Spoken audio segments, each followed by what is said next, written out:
বাংলা নেপাল সীমান্তের খুব কাছেই ক্ষোভের আঁচ। শিলিগুড়ির পানি ট্যাঙ্কি থেকে 200 মিটার দূরে হামলা চালায় আন্দোলনকারীরা। ভাঙচুর করে আগুন ধরিয়ে দেয় সাংসদের বাড়ি, অফিসে। বন্ধ সীমান্ত, বন্ধ বাণিজ্য।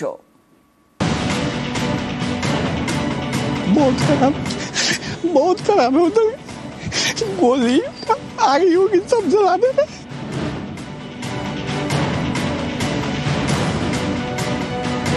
শিলিগুড়ির পানি ট্যাঙ্কি, এখান থেকেই শুরু নেপাল সীমান্ত। সীমান্তের খুব কাছেই ক্ষোভের আঁচ। পানি ট্যাঙ্কি থেকে প্রায় 200 মিটার দূরেই মঙ্গলবার হামলা চালায় বিক্ষোভকারীরা। তাণ্ডব চালায় সাংসদের বাড়িতে, আগুন ধরিয়ে দেয় সরকারি দফতরে। ওপারের অশান্তির ধোঁয়া দেখা যায় এপার থেকেও।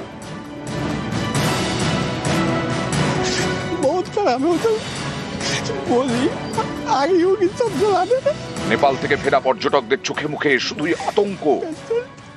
ওখানে অবস্থা প্রচুর খারাপ। কাল থেকে গোলাগুলি চলছে, ইট বৃষ্টি হচ্ছে, ওখানে রাস্তায় কারফিউ চলছে, র্যাপ আছে।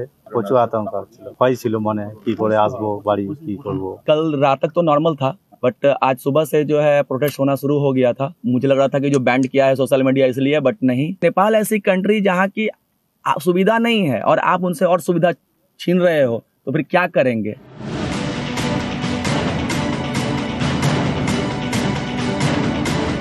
সীমান্তের ওপারে অশান্তি, সীমান্তে ব্যবসাও বন্ধ। পানি ট্যাঙ্কি পেরিয়ে নেপালে যায় একাধিক পণ্য, রান্নার গ্যাস, পেট্রোপণ্য, সুতির জামা কাপড়, চাল, ডাল, মশলা সহ বহু নিত্য প্রয়োজনীয় সামগ্রী। নেপালে রপ্তানি হয় প্যাকেটজাত খাবারও। নেপাল থেকে ভারতে আসে পাইপ, প্লাস্টিক এবং টিন সহ আরো বেশ কিছু সামগ্রী। নেপালে অশান্তির জেরে ব্যবসা বন্ধ, যার জেরে রোজ প্রায় 10 থেকে 12 কোটি টাকার লোকসান হচ্ছে ব্যবসায়ীদের। একটা বড় ধাক্কা আসছে, কারণ এইটা ইমিডিয়েট হলো স্তীমিত হয়ে যাবে বা বন্ধ হয়ে যাবে এর কোনো কিন্তু সম্ভাবনা নাই। অর্থনৈতিক যে সংকটটা চলছে, এই সংকট থেকে কিন্তু কেউই বেরোতে পারছে না। সোমবার থেকেই নেপাল সীমান্তে কড়া নজর রেখেছে প্রশাসন। মঙ্গলবার দফায় দফায় চলে নাকা তল্লাশি। প্রয়োজন ছাড়া ভারতীয়দের নেপালে না যাওয়ার পরামর্শ দেওয়া হয়। দু দেশের মধ্যে বিমান যোগাযোগ আপাতত বন্ধ।